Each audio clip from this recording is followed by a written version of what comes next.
I should be able to start it now. Okay, yep. Very good. We're good. Thank you, Dr. Wolf. You take it away.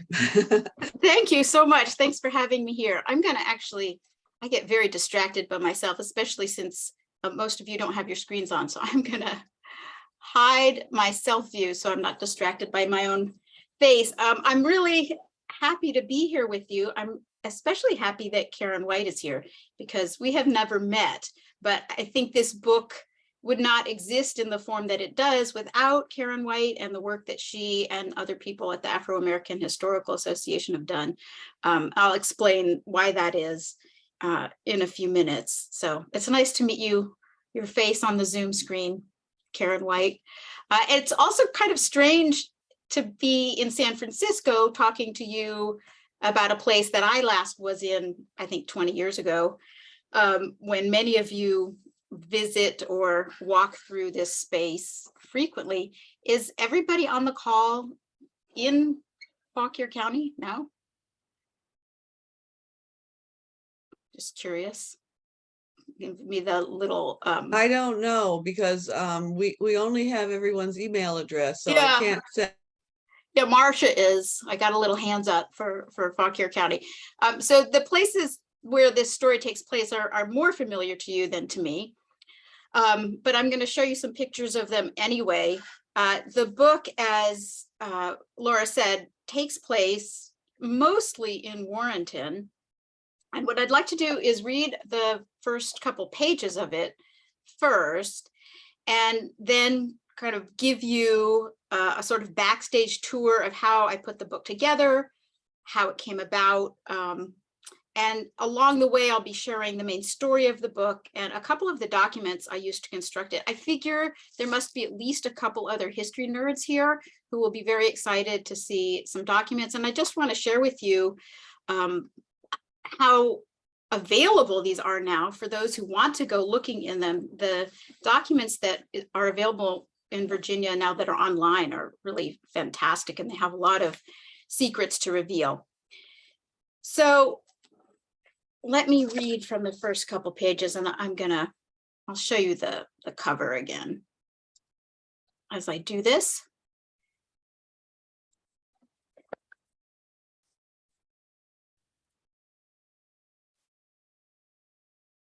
Samuel Johnson stepped from the dim courthouse to the bright outdoors. They are heavy with late summer's smells: grass, earth, horses, sweat. The town center stirred with the bustle of court day.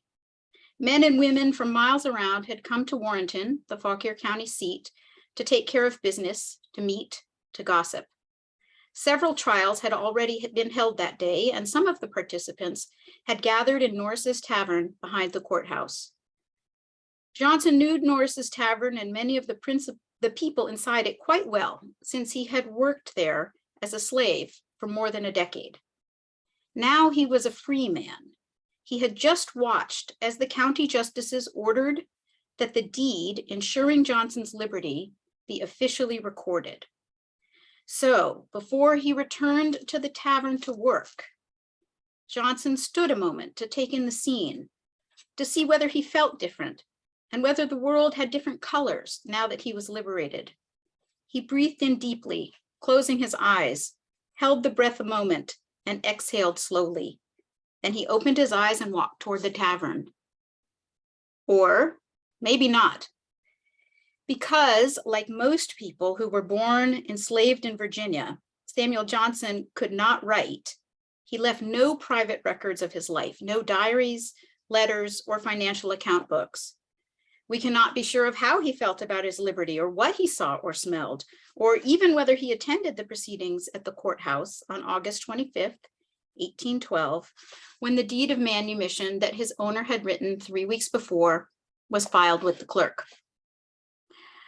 Without his personal account, we cannot know for certain how Samuel Johnson behaved on that very important day, although we can guess at likely scenarios based on the records that are available. There are, as you on this call know, more basic facts that Johnson's birth into slavery have erased: precisely when he was born, where, and to whom, how he got to Fauquier County, why he was chosen to be a servant in the tavern. It is one of slavery's functions to obliterate personhood, to wipe out personal history. But enslaved people and free Blacks did have personal histories, even if most of them are lost to us. Fortunately, Samuel Johnson left behind sufficient public records to reveal the arc of his life, as well as some of his deepest thoughts, concerns, and feelings. A careful, close reading of Johnson's documentary imprint, deeds, wills, tax records, court papers, and especially the extraordinary series of petitions that he and his family sent to the state legislature over a nearly 30-year period from 1811 to 1838, gives us a fuller picture of him and his family than we have of almost all contemporaneous free Black Virginians. Of particular interest, to me anyway, the story of Samuel Johnson and his family illuminates how race operated in Virginia as something people themselves created and recreated in their multiple interactions with one another. When we examine Johnson's experience in his community of Warrenton, we see that race worked differently from what we might expect based on a reading of the laws regarding free people of color, or based on white Virginians' frequently expressed and strong antipathy toward free Blacks. So I'm going to show you a couple pictures to put us in the place. And as I said, most of you are familiar with this. Are you seeing the PowerPoint? Because I'm not. Oh, there we go. So that's Warrenton in 1819. I took this picture from a book that's held in the Historical Society, and I couldn't get the page entirely flat, which is why you see that warping on the upper left. And the place that we're talking about, the courthouse here, and the jail here, which many of you are familiar with, the building still stands, and Norris's Tavern here. So this was the space in which he lived as it looked a few years after he bought his freedom. He bought his freedom in 1811, possibly 1810. Actually, I have to double check. And then just to help you place it in today's context, I took this from Google Maps the other day, and that's more or less how it looks now. Norris's Tavern isn't there anymore, but it would be more or less where this building is here. As of course a building you're all familiar with, I imagine. And here, I don't know if you haven't seen the book, you may not ever have seen this map from 1840. So you have to imagine Warrenton as it was a couple hundred years ago. It wasn't very big. The map comes from a petition that was written in 1840. It's housed in the Library of Virginia in Richmond. And all the green on the map is places where crops were being grown or that were open fields. And if we zoom in, and for some reason, I can't even remember why, because it's so long ago, this is in black and white. I think because of the costs of reproduction all those years ago when I was first doing this. We can see the courthouse square. So today here, the street kind of goes like this. This is filled in where it says public lot. And the courthouse is here. The courthouse that exists today is not the same courthouse. There have been a few fires and rebuildings of the courthouse. It looks pretty similar to the one built in, I think, 1818. Norris's Tavern and the jail here. And then we're going to see a couple other places that become important to the story of Samuel Johnson. We see Thomas Thornton Withers, which one of his grandsons was named after Thomas Thornton Withers, and Mrs. Norris, Samuel Johnson's daughter, spent much of her childhood in Mrs. Norris's house down here on Jail Street, which is today Waterloo Street. I was trying to figure this out. I was looking at the contemporary maps, and here, if I do that, maybe that helps people to see how it looks if you're used to north being on the top. I just saw that in the chat. There's the 1840 map in color. Yeah, it's in the Library of Virginia. You can go look at it. I'm going to stop the share now, and I'll show you some other things in just a minute. So as I indicated, I was able to write a whole book. I mean, it's not a super long book. It's 138 pages, but it's not a super short book, but a whole book about a free Black man and his family. And the way I was able to do that is because there were so many documents. The main series of documents that really got me into the story were legislative petitions. And I imagine many of you are familiar with those, but in case you're not, I will explain a little bit about what they are, and I want to show you where you can find them online if you ever want to go poking around on your own. Legislative petitions, as it states in this page from the Library of Virginia that I'm about to show you, were petitions that people sent to the legislature for all sorts of reasons. And even people who couldn't vote could petition. We don't usually think about it as being one of our First Amendment rights under the US Constitution. We tend to think about freedom of speech and freedom of the press, but freedom of petition is listed there also because it's seen as such an important right, especially in the 1700s and when most people couldn't vote, but everybody could petition. Samuel Johnson was left a whole bunch of petitions. And if you do a search for Sam or Samuel and Fauquier County, you get all of his petitions, plus a couple other Sams from Fauquier County. And here we have the petition that first introduced me to Samuel Johnson. And the reason that I was looking at these in the first place had to do with my first book. So we can click through here, we can see the petition. And I'm going to show you better images of it because I've taken some screenshots, but I just wanted to show you that it is here. And if you want to look on your own ever at these or any other petitions, they're really amazingly easily available. So I was going through the legislative petitions for Fauquier County as part of the project I was doing for my PhD dissertation. And as Laura mentioned, the title of my first book was about emancipation in Virginia from the Revolution to Nat Turner's Rebellion. But the question was that really drove that was how was it that people dealt with the obvious conflict? I mean, they did see that it was a conflict between revolutionary ideology, all are created equal, and the fact that so many people in the new United States were enslaved.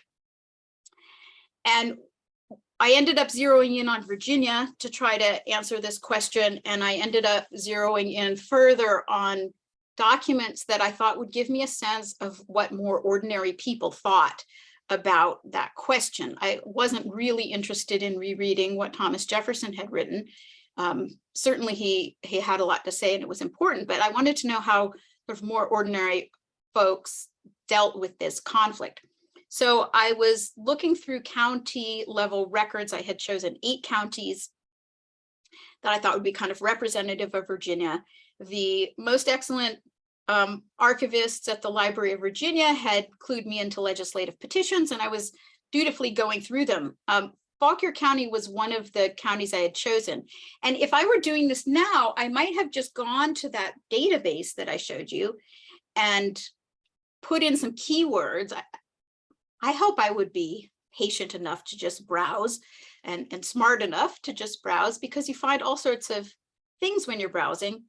I would have found Samuel Johnson anyway, because it did have to do with the keywords I would have chosen had I been doing it as a more digital search. And I read his petition, and I'm going to show you an image of it here, which is a better image than the one that you just saw. So here is what it looks like. This is from the Library of Virginia.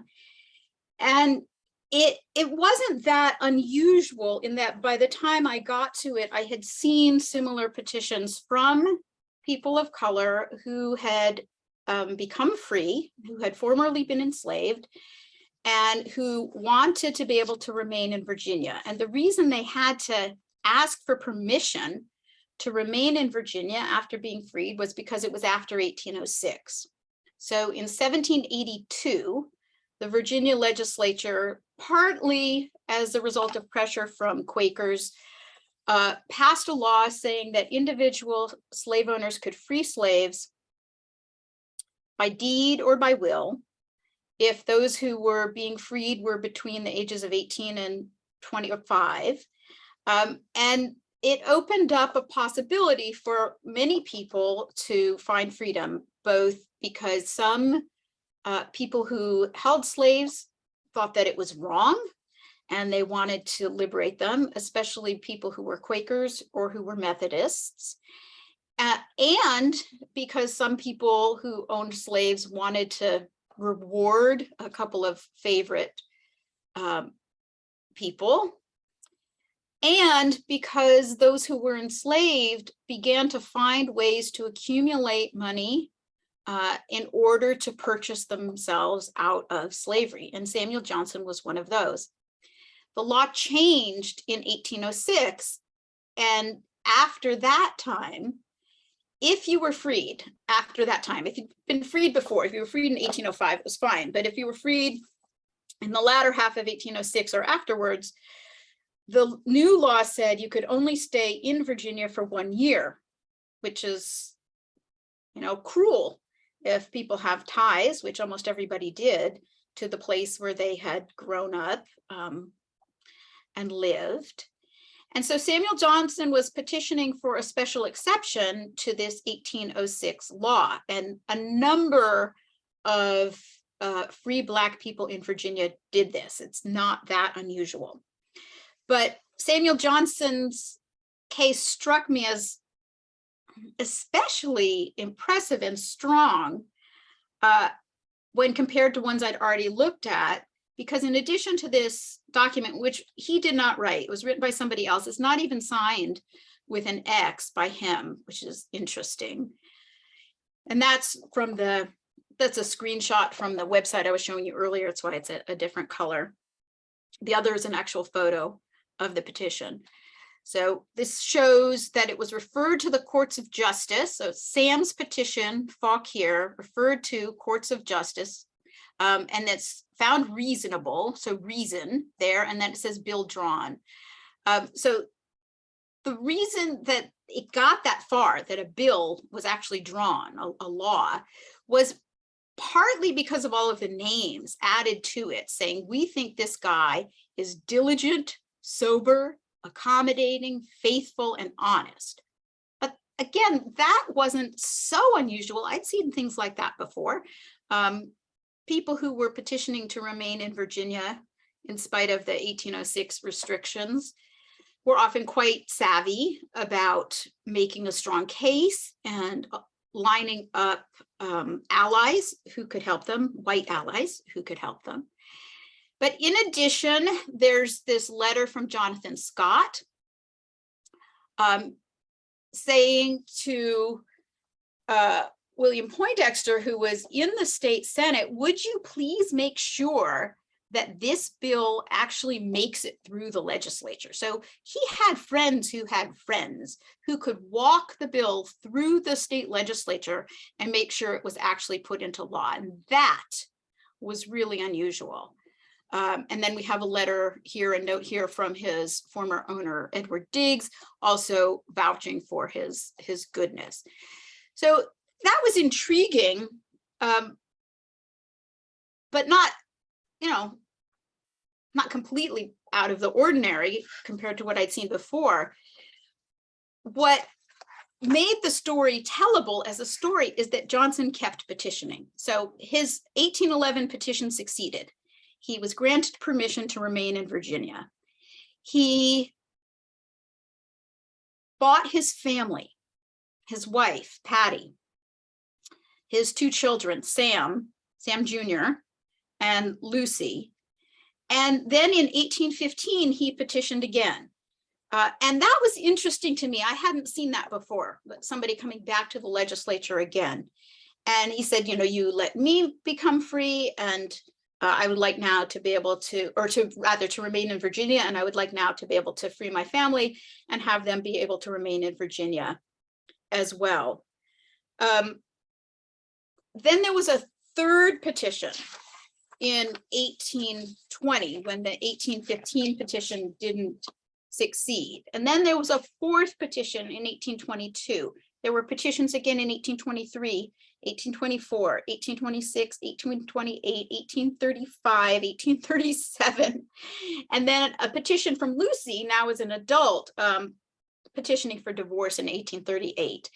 And there was so much detail in these petitions that I was able to put together a story about this family's quest to become fully free and to remain in Virginia. Part of the drama of this story took place when Lucy got married. In 1826, she married a free Black man named Spencer Malvin, and Samuel Johnson freed her because legally enslaved people could not get married. And it seems to have been important to him to do things legally and to have things recognized by the state, by the law. And yet his 1826 petition was rejected, even though it included some really big firepower. I want to show you one of the things in the 1826 petition, which is really quite unusual. This is attached to the 1826 petition. Philip Pendleton Barber and John Strode Barber were two big deal Virginia politicians. Philip Pendleton Barber had been Speaker of the House of Representatives. John Strode Barber was Secretary of War for the United States. Philip Pendleton Barber was again back in the Congress as a senator. I think he was elected, if I remember correctly, my notes are right, at the end of 1826. These are big deal people. Like, you know, I live in the same city as Nancy Pelosi, and I can't just find a way to get her to petition something, or rather sign on to something that I want personally. And neither of these people, neither of the Barbers was an anti-slavery person. In fact, they both owned a lot of slaves. They spoke, Philip Pendleton Barber spoke in favor of slavery. It wasn't that they were anti-slavery. It was something about the network of connections that Samuel Johnson had built. And I think central to his ability to get so many people on his side, white people with power, was that he was working in the tavern right by the courthouse. He was serving drinks and food, and he was even called in one of the petitions a principal servant, suggesting that he had authority over others. And he got to know people, and he overheard conversations, and he apparently, based on the evidence that remains, knew how to make friends. How he really felt about these people, I don't know, but he knew how to win them over and win their favor and get powerful white people over and over again to help him, even when those people weren't necessarily against slavery and weren't necessarily in favor of free Blacks in any kind of general sense. So the 1826 petition is a really good example of that. And as I said, the stakes were higher in 1826 because Johnson's daughter Lucy got married. And she wanted, apparently, or he wanted, to have that marriage be legal. A few years later, as you know, a bit further south in Virginia in Southampton County, an enslaved man named Nat Turner led a rebellion in August of 1831. And that rebellion, I didn't really understand on an emotional level, I don't think. Well, I don't know if I understand it now, but I think I do, until after September 11th. Those of you who remember September 11th, you can remember how people were just freaked out. And that's what Nat Turner's rebellion did for white people. And for Black people, I think they had a range of reactions. Lucy's husband, Spencer Malvin, started distributing anti-slavery papers. He was inspired by this rebellion. And not long after that, because that was a very dangerous thing to do, and perhaps Lucy wasn't happy with it, and perhaps Samuel Johnson wasn't happy with that. He left Fauquier County for Pennsylvania, and you guys know it's not that far to get from Fauquier County to Pennsylvania. And then what is Lucy? Is she free? Are her children free? She already had a couple children by then. Is she enslaved because they didn't ever assert her freedom because they didn't get permission for her to stay? Now she's more or less abandoned by her husband. And so she petitioned for divorce in 1838,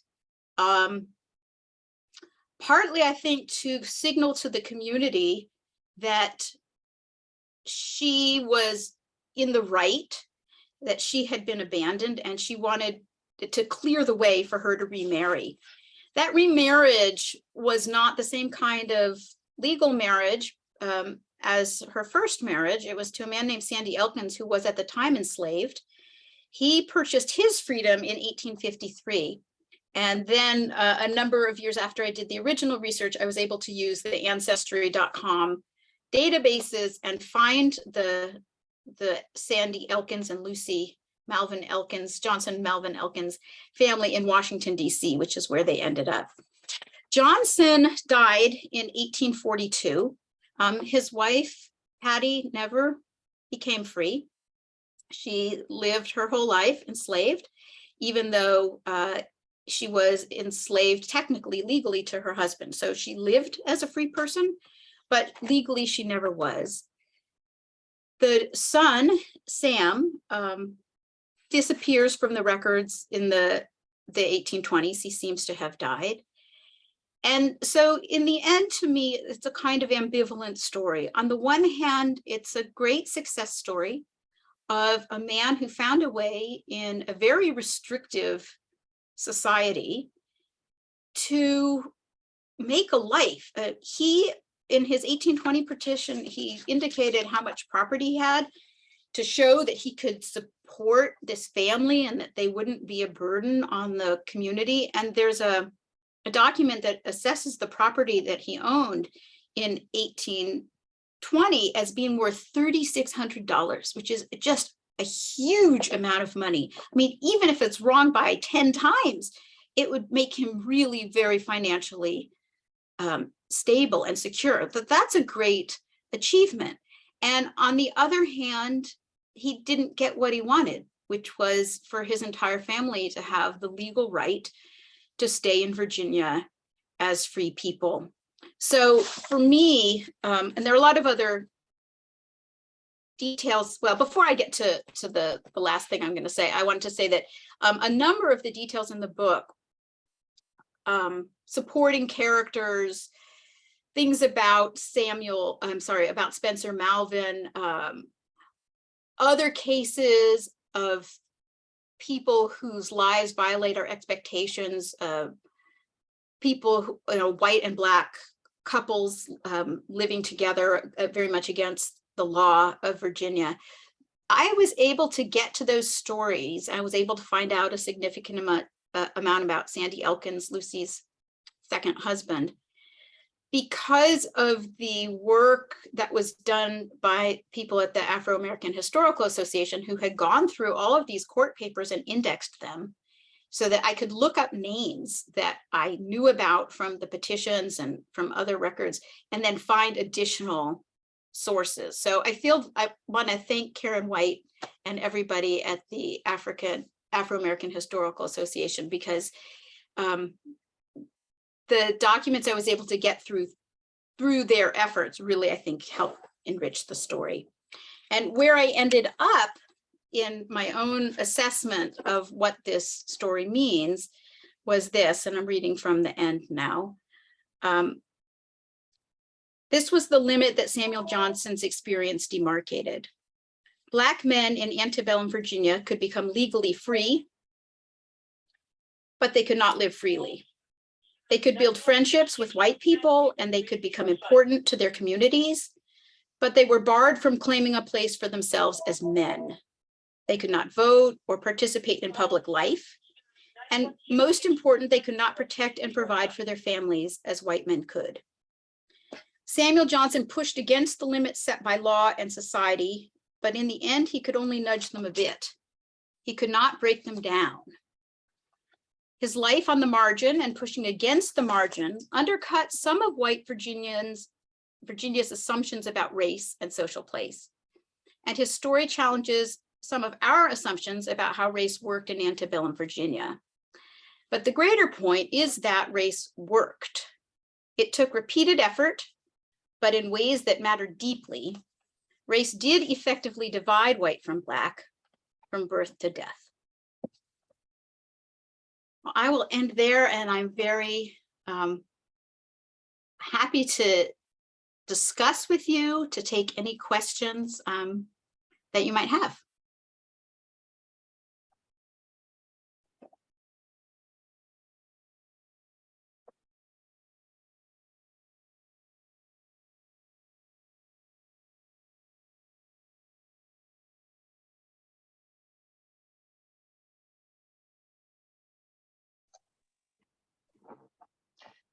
Hi, this is Marcia Melkonian. Hi, Marcia. Hey, that was a fabulous talk. Thank you so much. I found your book on the internet years and years and years ago, and I, like Laura, could not stop reading it when I started. So I was just so excited to read it. And, you know, it was all the places I knew and the people that, the names of the people that I knew from local history. And I just thought it was amazing. And I'm so excited that you were here to talk about it now. Have you done any work on following up on anything, like to see if there's any new information on any of the people involved? And then my other question is, are there other stories like this that you have heard of or you have known about that anyone else should be researching and bringing to light? Yeah, so I haven't done additional research really, but I did get an email message a couple years after it was published from somebody asking about Thomas Thornton Withers, who was the doctor in town, and he was on the map, and his house was right near the courthouse. He, in his will, gave property to an enslaved woman, and what I guessed from the way the will was written, the way it was described, was that he was effectively, she was effectively, I mean, I don't quite know what language to use because I don't know the content of their relationship, but his partner of some kind, and that I was guessing that they had children together. So I got this email message asking about him because there was a family story in this current family that he was one of their ancestors, and it validated my guess that he did have children with this enslaved woman. So that was cool, like to find a descendant who wanted to know a bit more. I didn't really have more to offer than what was in the book. There is a book called Israel on the Appomattox. If it's really easy for me to grab from my bookshelf, I will hand it, I'll put it up in front of the screen. And it tells, I love your quilt as well. Oh, thank you. This I bought when I was a graduate student. Israel on the Appomattox is a book about a free Black community, people who were freed en masse, unlike Samuel Johnson, who had to purchase his own freedom. His was a single act of manumission. This is a story of a large group of people who lived in a place called Israel Hill. I think that's the name of it. And the author's name is Melvin Ely. It's not told quite in the same way. I really tried to use a lot, as you can see from that first paragraph I read, a lot of the techniques of fiction to make it more readable and engaging. So I'm glad if that worked for you. This is a slightly more scholarly work, but it does tell a similar story in that it really challenges the idea that free Blacks were, in the words of one historian, slaves without masters, that they had no room to move within Virginia society. And so in that way, it helps put Samuel Johnson's story in a little bit more context. But I don't know of any other individual single stories like that. There are some books about families that I've seen in Virginia, and unfortunately they're not like at the top of my head and I don't want to say it wrong, but there's one like Nickens family, I think. So there, you know, these stories do exist. I don't know of any other archive, you know, where you have 10 petitions from a single person, plus all the court records from when he sued people or when people sued him or when his son-in-law Spencer Melvin was a child and sued to get out of his apprenticeship. I don't know of any other archive like that that exists for a single family. So it's kind of lucky. Thank you. Thank you.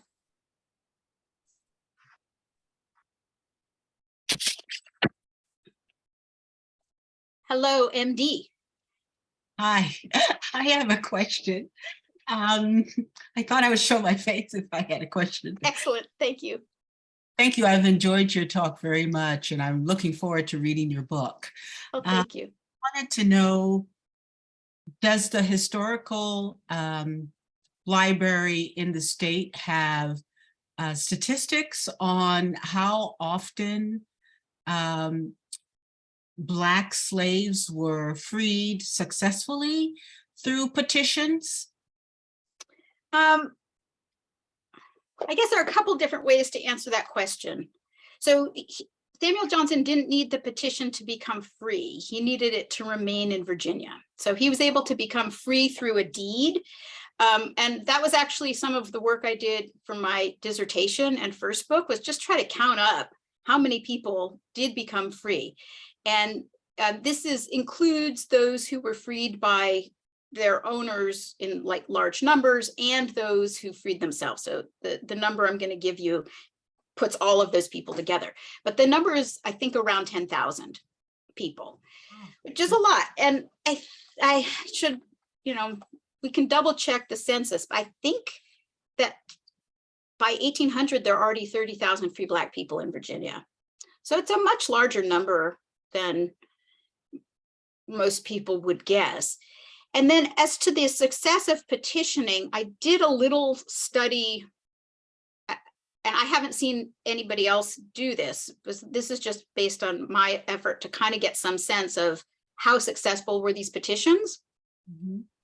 And from what I could tell, most of them were not granted. Like many of them were found reasonable, but then there were so many steps to go from the petition being found reasonable in a legislative committee to actually having the law passed. And it's well less than half.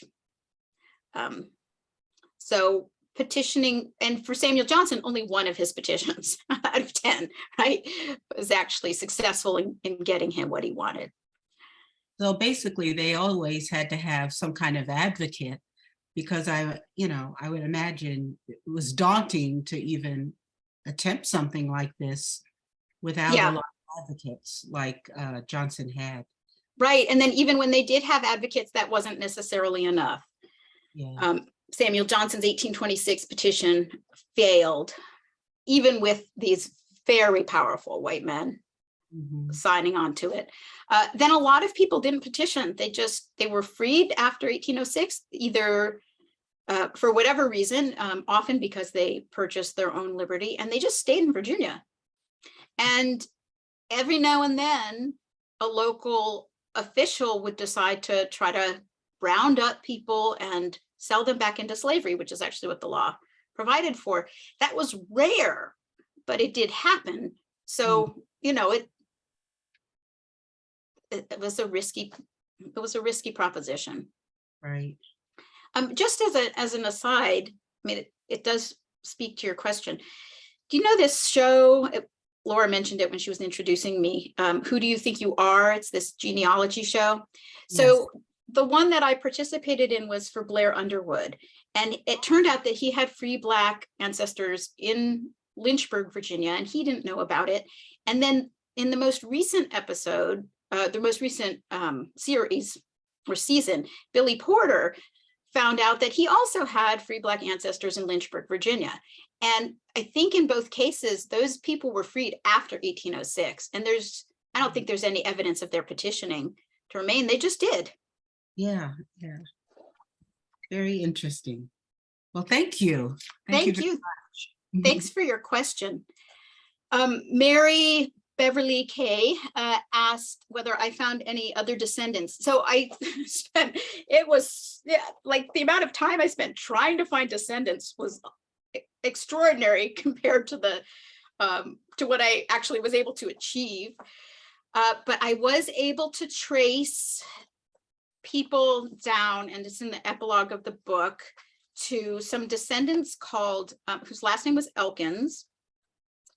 And let's see, let me get the name right. So William C. Elkins went to New York City, and along with his brothers Hanson and Henry, and William C. Elkins was on Broadway.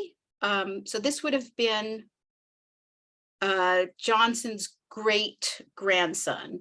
And he starred in a musical called In Dahomey.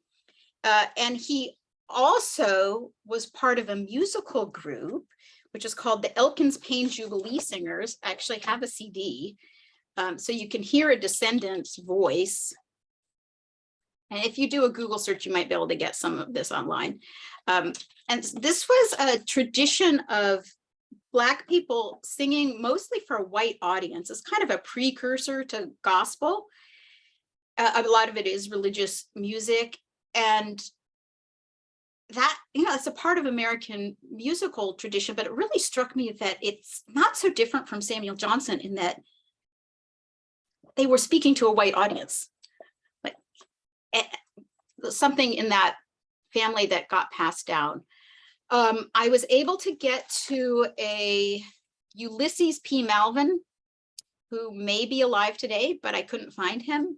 And I was able to get as far as a Gary Brown Jr., who died in the year 2000.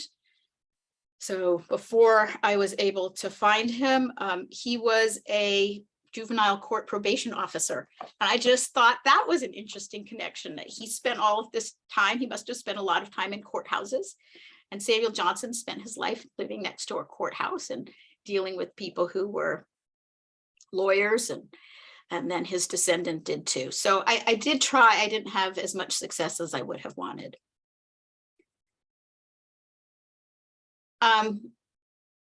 Did you have a follow-up, Mary? Does that answer your question?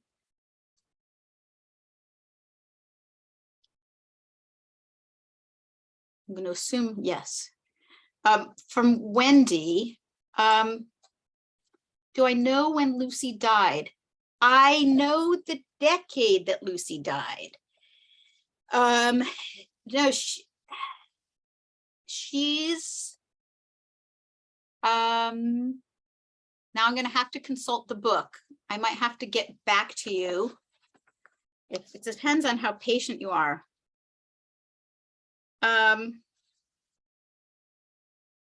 Whether she made it to Washington, D.C., because the Elkins family made it to Washington, D.C. I found them there in it's either the 1860 or 1870 census. Let's see if you're willing to be patient. And if I can't find it in the next couple seconds, I will try to email you if you want to direct message me your email. Or you can email me. I can put my email in the chat. Yeah, I'm not finding it right away. So if you want, rather than make everybody else wait, I will consult. So Wendy, if you want to email me, I can, or anyone else who has any questions, I can get you a better answer.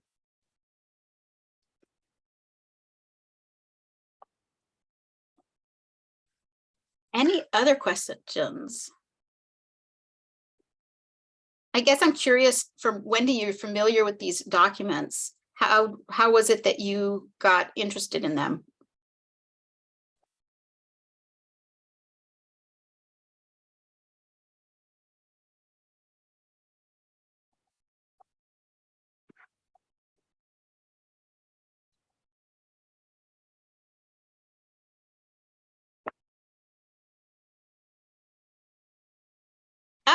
Cool.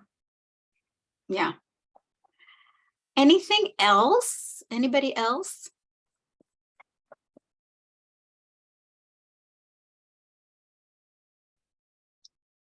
I have a quick question. Yeah. Sorry. How did Samuel Johnson accumulate all of his land? I don't know. Oh, I mean, it's extraordinary. He would have gotten tips working in the tavern.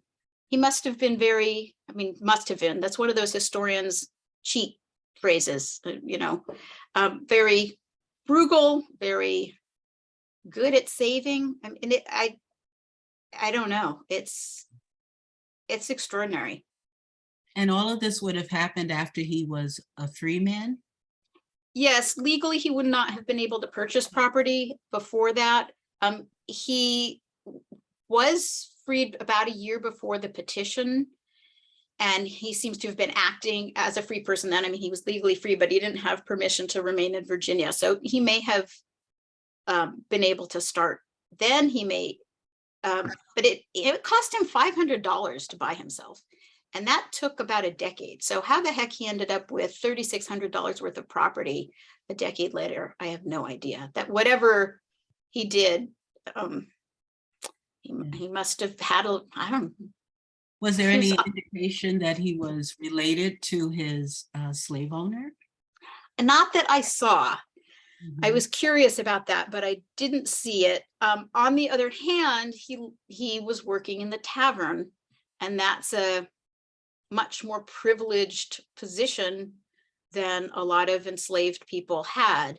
So whether his father, who was almost certainly white, helped make sure that that happened, I don't know. He does not have the same last name as the man who emancipated him, Edward Diggs. So that I can't imagine that Diggs was his father. So I don't know. I wish I did.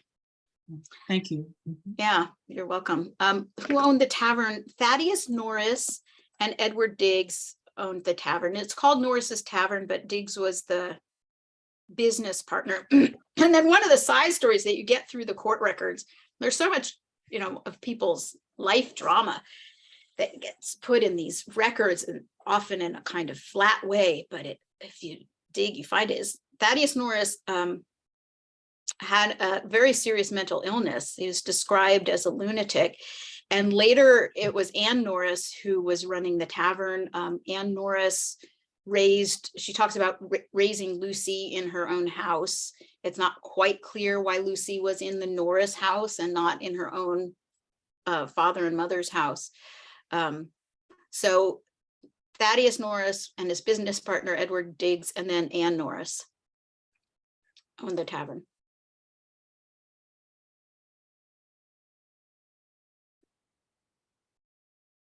Yeah, they were business partners, and I'm trying to remember how I know that. And since I did the original research for this a long time ago, I'd have to look at my own footnotes. I am still now looking for anything I can find about death of. Okay, death of Lucy, page 131. Let's see. So the 1860 census in Washington, D.C. shows the Elkins family, Sandy Elkins, Lucy's second husband, and their children, but not Lucy. So she died before 1860. And that's was as close as I was able to get.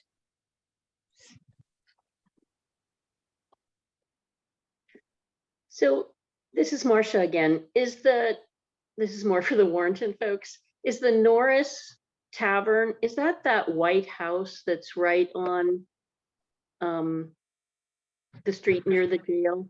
I think I know which house you mean. I'm gonna show you on the PowerPoint if you show me, and it's not the tavern, it's Anne Norris's house. This Yes, one? that one. Yeah. Yeah, and that photo's 20 years old. I don't think it's a shop in the same way that it is now. But yeah, no, that's Anne Norris's house. Okay, so that was her house, not the tavern. So Right, the and- tavern's not there anymore. No, the tavern's not there anymore. So that's this house here on the map, Mrs. Norris. Well, what's now Waterloo Street, and the Yeah. tavern was right near the courthouse. The courthouse is here and Norris's Tavern's here. Okay.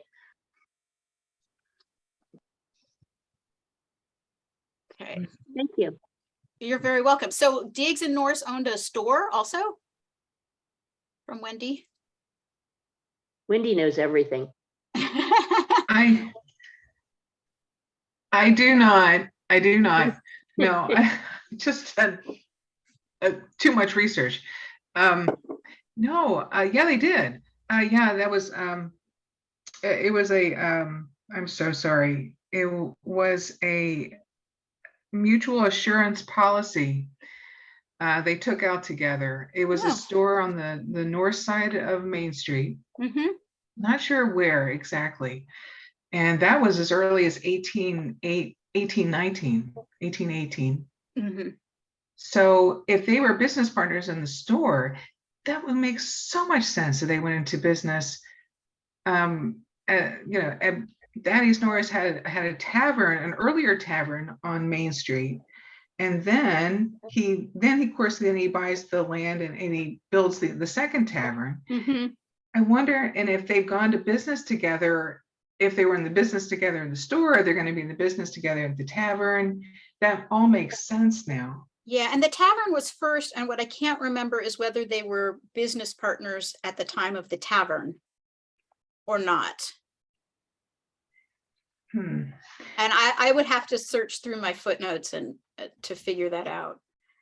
The insurance policy is taken out only by Norris for the tavern, but the store, they both take the insurance policy out together. That's interesting. So and Diggs was a he was an attorney, so it wasn't like he wasn't involved with the actual operation of the business of either businesses. Yeah, well, that's the American way though, right? Of course, yeah. I mean, I was on YouTube. Ryan Reynolds, the actor, owns a cell phone company and he owned a gin company. I mean, that's people, like business, you're going to do business. Right, well, you got to make your money somehow. Yeah, so I mean, did somehow Samuel Johnson get a piece of that, but it doesn't show up anywhere in the records? Who knows? No, You and that have was a to really look good question about, how did he have the money to, one, purchase his family and then to buy 2 lots? I mean, we're talking not just Yeah. one lot and build a house on that lot, and he had a second lot too at the time of his death. They were both being sold. And I don't know. I mean, I'm wondering where Lucy is, because you would think that she would have inherited it, but if she was still. She was alive at the time of his death, I'm almost certain, and I can't remember how I know that, but I think there's some document somewhere Okay. that shows that. Let's And see. we know where his lots were, right? No, actually, well, it was on Winchester, both of them on Winchester Street. Yeah. One of them, the vacant lot, was sort of behind Waters Tavern. But his house lot, I don't know. This tavern was right about where John Barton came. So wait, where do we think that Samuel Johnson's property was? His lot, his vacant lot was very close to Waters Tavern, which is like the corner. It's right off the public square. Okay, so somewhere. It's right on the south side. Wait a minute. I wish I had a pointer. Okay, well, south, now I have north up. I think. You can see Waters. Yeah. Let's see. It's over. It's on the west side, northwest. So up here? Yeah, and that was, Okay. the vacant lot was right Oh, I around there. see. See, that's along Winchester Street. Okay, so really close. Yeah, and I think that I think the house lot was in the same vicinity, but further down Winchester. I just All don't, walking distance, right? Can you imagine your life being all not just walking distance, but walking distance within 5 or 10 minutes? Yeah, Stones throw. yeah. I can imagine a walking distance life, but not one quite that tight. That is pretty tight. Yeah, and I can imagine it because I had relatives who lived in New York City. You know, you can do a lot of walking. You can make your way about. Any other questions or other things you want to chat about? Anybody have anything else? This has been absolutely wonderful, Dr. Wolf. We have, you've stirred up a lot of interest. Now I'm very interested in Diggs, because I didn't know he was partnering with Norris, although I think Wendy did point that out to me. And I think I need to go back and completely read all the issues of the 1818 and 1819 Palladium of Virginia, which is, and to see if I can find any other references to Norris and Diggs together or apart, or clues along those lines, in other words. Yeah, and I wish I could remember why I think that Lucy was still alive. Well, Lucy was alive when Johnson died because he freed her. He freed her in his will. Oh, Again, that's why I know that she was still alive. And he wouldn't have needed to free her if she weren't alive. And why did he free her again? He'd freed her in 1826 because he wasn't sure that that freedom counted. well, don't you think it was a lot to do with the fact that Lucy didn't want to leave Virginia? Yeah. I mean, that was the whole crux of the matter, really. It recalls another story I read about an enslaved person in Warrenton, and Wendy will be familiar with this, and probably Marcia as well. Thornton Lee, who was a barber in Warrenton, was enslaved, and he was freed after a while. I can't remember whether he bought his freedom or whether he was freed by the person who had enslaved him, but he had a wife, and then she was freed, and she had to live by that rule of leaving Virginia within a year. And it was so upsetting to them that she went back to the court and petitioned to be re-enslaved. Yeah, there are several stories, and you were asking about who was asking about similar stories? Was that Mary? There are several stories like that of people asking to be re-enslaved, and there's a book by Ted Maris Wolf. I'm writing the name in the chat.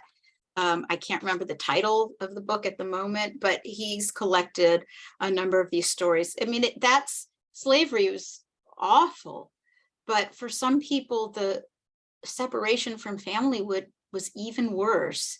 And what a cruel system that makes you make that choice.